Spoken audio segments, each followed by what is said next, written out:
We're going to talk about starting a business from scratch or buying an existing business. Starting one from scratch is super sexy, right? It's your deal. It's your idea. I mean, it's everything, right? You become successful. I mean, what a great story. But it comes down to risk and reward, right? Versus buying an existing business that let's say it's been in business for 20 years. Yeah, there's a purchase price associated with that, $1 million, whatever it is. But the likelihood of it being in business for another 10 is highly likely. Let's just throw a number at it. It's probably 95% it's going to last another 10. Versus starting something from scratch, again, super sexy, as I said before, highly risky, right? You don't have proof of concept. When do you become profitable? Do you have enough cash until you start making money? That could be 12, 18, 24, it could be 36 months before you actually become profitable. So it's kind of scary. It's like you've done this for 2 years and you're about ready to make money for the first time from starting this thing and you run out of money, right? That's the biggest issue. And I don't want to talk you out of starting companies, but I'll give you some real life stats. I've started 4 from scratch myself. One's been successful.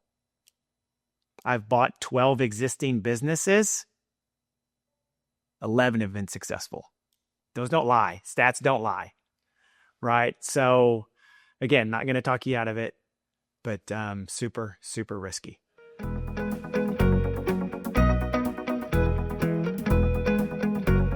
The first thing that people will maybe not be intrigued with buying a business, obviously there's a price tag associated with it, right? So I can start this business for $20,000 and this one's for sale for $1 million. So that could be a turnoff, right? Again, it comes back to risk, right? I'll use my flooring company as an example. I bought an existing business. It had been in business approximately 20 years when I bought it. I've owned it for 25. Think about all the ups and downs in the economy, right? I made it through a worldwide pandemic where nobody bought floors for a year. The 07, 08, 09 real estate collapse was massive. It was big. It was really big. And that flooring company that I own, we do a lot of new construction. So did we not make a whole bunch of money? And did things get tight? Yes, but I made it, right? So that company's been in existence for 45 years. The likelihood of it being around another 45 is probably close to 100%. What's going to make it go out of business? What obstacle have we already not encountered that we've overcome? That's the biggest thing that I like about buying a business is just that risk. Right? You got proven concepts. You got operating procedures already in place. The employees are already there. Your customers are already there. And most likely the day you take over, you're going to start putting cash in your pocket. Where starting that business, I mean, again, as I said before, it may be 18 to 36 months before you start putting money in your pocket. And the likelihood of at 5 years for starting your business, 90% of them fail.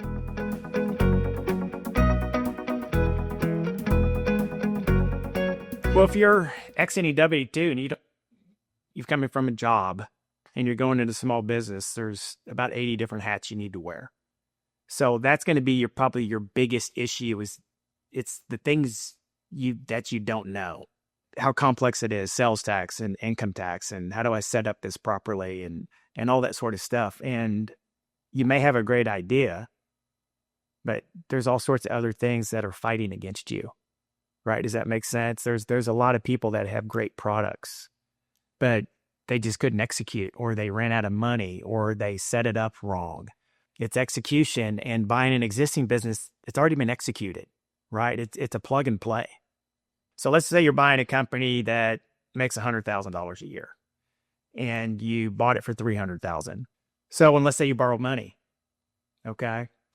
Typical, you're going to borrow 80% from a bank. And that debt service is probably going to be around 50% of your net income. So it's going to be around $50,000 under this scenario. So that's going to leave you with $50,000 of income. And there's no reason why you shouldn't be taking that home from day one. You're selling a product on day one, and there's no reason why a customer shouldn't pay you cash on day one. So you're putting money in your pocket on the first day. Again, versus, let's go the other side, is I started something from scratch. You don't have any customers. It's just an idea, right? I mean, you're working on letterhead and logos on the day one, right? So you're obviously not selling something. So it's cash in. I need cash now, right? I can't wait for 18 months. I will throw this out at you. If you are stuck on starting, start it at nights and on the weekends. Keep your W-2 job, and just when you come home, work on it for a couple hours a day and on weekends, and then maybe your expectation or timeline to profitability, instead of being 24 months, maybe it's 6. Does that make sense? So that's what I'd recommend if you're stuck on starting.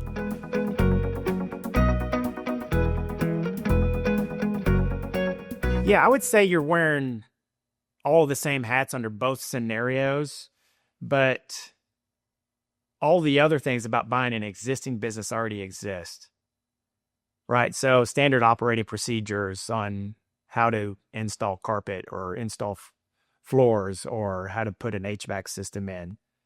That's already all there. You don't got to figure all that stuff out. You don't got to hire employees. You don't got to go get customers.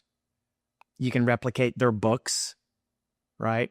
Right? How they accounted for everything and how they invoiced everything. You can just take over all their stuff. You're not figuring everything out from scratch.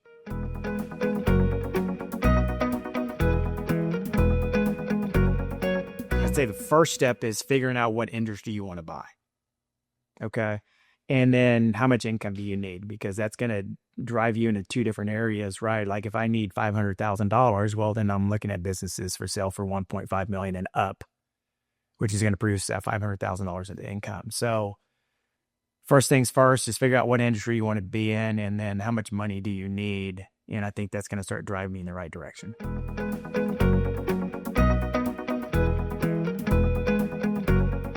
We got about 75 training videos. Okay. Not to scare you, but I want to scare you just a little bit to make sure you understand what you're getting yourself into and the things you need to know, and understand the 75 things that are going to be on these training videos. I didn't know myself probably for about 10 years. So take a deep breath, calm down, but I'm going to flatten out that learning curve for you drastically, right? So I made a lot of mistakes that first 10 years. It cost me a lot of money. So in all these training videos, I'm going to help you prevent making the same mistakes that I made. And within 6 months to a year, you're going to know what I know right now. So just calm down. That's why we have these things. I want to educate you just enough so you can ask intelligent questions of those subject matter experts, right? And make intelligent decisions.